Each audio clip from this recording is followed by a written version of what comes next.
E aí galera, tudo bem? Eu sou o André Pili e hoje a gente vai falar sobre um assunto um pouco mais sério. De tempos em tempos eu percebo que existe essa necessidade, pode ser tanto por conta da minha vida pessoal quanto uma situação social, por exemplo, mais especificamente da situação do limite da franquia de dados da internet no Brasil. Para quem não sabe, algumas empresas fornecedoras de internet, elas vão agora limitar o uso de internet por dados e não pela velocidade. Elas vão cobrar por dados e não a velocidade, como que acontece agora. Então, por exemplo, é como acontece no seu celular. Se você ultrapassa um certo limite de dados, a internet cai para uma velocidade que é praticamente impossível de utilizar ou corta a internet. Então, isso vai acontecer agora com a internet da sua casa. E vocês me conhecem, vocês conhecem meu canal. Sempre que eu faço alguma review de algum eletrônico, algum aparelho, alguma coisa assim, eu foco muito na experiência do usuário e não em dados técnicos. E é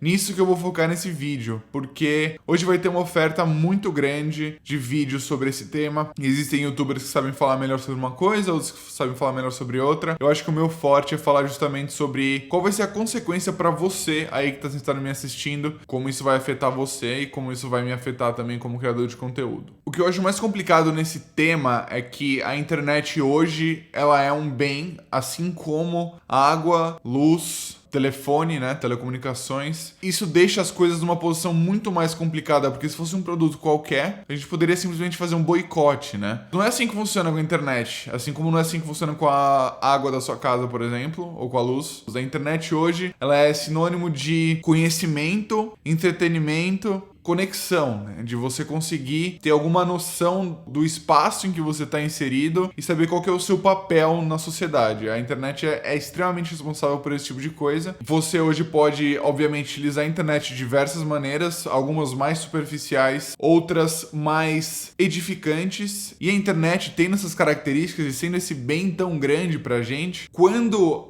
as empresas começam a cobrar mais caro ou começam a exigir mais dinheiro por mais acesso, por o direito a ter acesso, né? A um acesso livre, isso começa a dividir as pessoas e a sociedade ainda mais em termos de quem tem meios de comprar a internet e quem não tem. Ou seja, quem não tem forma de pagar mais pela internet simplesmente não vai ter acesso à cultura, não vai ter acesso a esse bem que é a internet. O que é uma coisa extremamente complicada, extremamente delicada, né? Essa divisa cultural incitada pela falta de remuneração. É uma coisa que aprofunda ainda mais a diferença social no Brasil, que já é um problema enorme. Como essas empresas conseguem tomar essa liberdade, abusar do seu poder? É praticamente um cartel que eles estão formando, porque eles estão determinando diversas diretrizes com as quais eles vão trabalhar de maneira unificada. Como é que eles têm essa liberdade? O maior problema é a falta de opções que o brasileiro tem quando se fala em empresas que fornecem internet. Obviamente a gente é limitado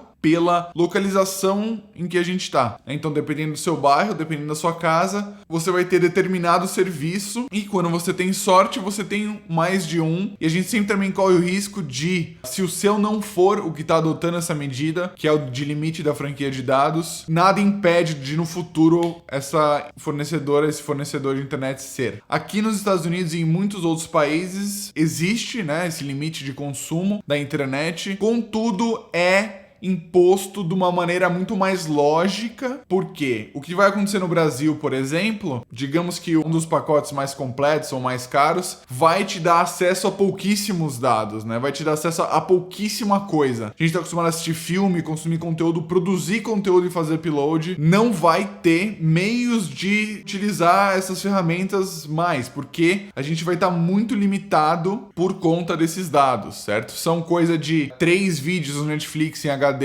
acabou. Sites de ensino online, por exemplo, que você vai ter que escolher as aulas que você vai ter. E é importante também a gente pensar em qual é o intuito da empresa, né? Eles falam que isso é para o bem dos que consomem menos internet. Eu acho que, em primeiro lugar, a gente tem que pensar no serviço como um todo. A velocidade é abaixo do que você paga, plano de, não sei, 5, 1 mega, 10 megas, e na maioria dos casos não é isso que você recebe, é coisa de 20, 30% disso. Quando o serviço tá funcionando, né? Tem vezes que chove e acaba a internet na sua casa. Em comparação com o serviço dos Estados Unidos, é que eles oferecem um pacote de dados que eu, pessoalmente, nunca atingi o limite, nunca precisei nem saber qual que é o limite de dados que eu posso consumir, né? Isso que cada vídeo meu tem 30 gigas e eu faço uploads agora praticamente todos os dias, fora o consumo normal de séries, vídeos e tudo mais. E também aqui eles são obrigados por lei a dar 10% a mais do que o consumidor tá pagando, né? Então, por exemplo, a internet de 150 megas é um absurdo, já é muita coisa. No Brasil isso é praticamente inimaginável para a grande maioria da população. E eles têm que me dar 10% acima disso. Então, muitas vezes minha internet tá 155, 160 e por aí vai. Outro fator que é importante a gente tocar dentro dessa pauta da motivação das empresas é que elas vendem pacotes de TV a cabo junto com a internet. Então, a gente sabe que uma vez que a gente para de consumir vídeos pela internet, a gente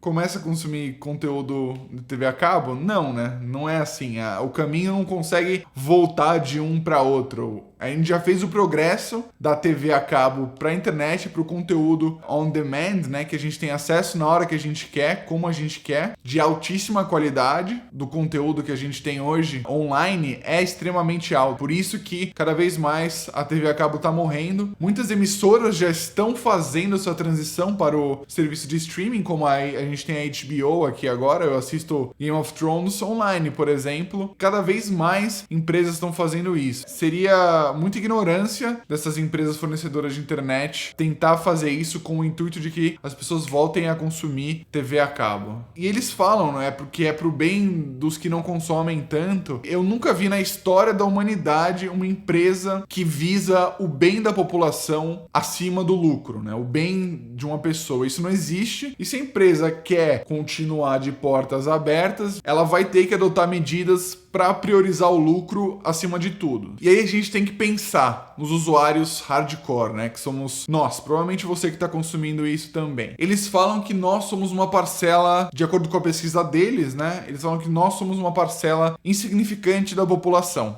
Então vamos pegar um desses usuários, por exemplo, um desses canais no YouTube, vai, por que não? Porta dos Fundos. 10 milhões de inscritos, 10 milhões de pessoas. É pouco 10 milhões de pessoas? Isso que eu tô citando né?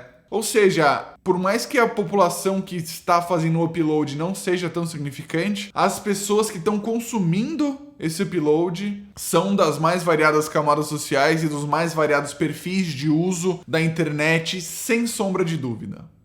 Então a gente precisa ver quem que isso está atingindo realmente. E também esse tipo de imposição vai prejudicar muito uma coisa que a internet tem, que é a democracia, né? Na internet existe uma democracia de acesso e também por parte dos produtores de conteúdo que atingem milhões e milhões e milhões de pessoas, vai haver uma restrição. Ou seja, pessoas vão pensar duas vezes antes de fazer o upload de conteúdo. Muitos criadores ou potenciais criadores de conteúdo estarão limitados quando se fala em subir um vídeo e gastar aí sua franquia de dados, né? Atingir o limite. Pô, não vou poder subir esse vídeo porque eu vou estourar meu limite de dados. E aí, como a gente faz com youtubers que produzem conteúdo excepcionais, que atingem milhões de pessoas, que de repente não tem os meios para colocar esses primeiros vídeos online e depois desenvolver suas carreiras e, por consequência, atingir milhões, dezenas de milhões de pessoas?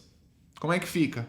Infelizmente, como eu falei, a gente não tem opção. A barreira de entrada na indústria de telecomunicações de fornecimento de internet é muito alta. Eu nunca ouvi falar numa startup que, pô, e aí, vamos começar a fornecer internet, sabe? É uma coisa extremamente complexa, um processo que você precisa montar uma infraestrutura caríssima. E a gente tem nossa liberdade como consumidor de poder escolher o que a gente vai comprar, totalmente limitada devido ao fato de que a barreira de entrada nessa indústria é enorme e a gente não vai ter opção. Simplesmente a gente vai poder escolher escolher os mesmos e dentro destes a gente ainda vai estar limitado pela nossa localização. Eu não vejo problema em você impor um limite de dados, desde que isso não seja imposto de uma maneira abusiva. Nunca precisei ver qual que é o meu limite de dados aqui nos Estados Unidos, por exemplo, porque eles realmente levam em consideração quanto uma pessoa utiliza e qual que é a consequência disso para a sociedade. Então é isso que eu gostaria de ver, é uma internet que, por mais que agora todas as operadoras escolham ter esse limite, que seja um limite justo, que as pessoas consigam pagar e que você não se sinta limitado nem censurado por esse limite. Você não precisa escolher o tipo de conteúdo que você quer ver, porque você não vai ter dinheiro para pagar a sua internet no fim do mês.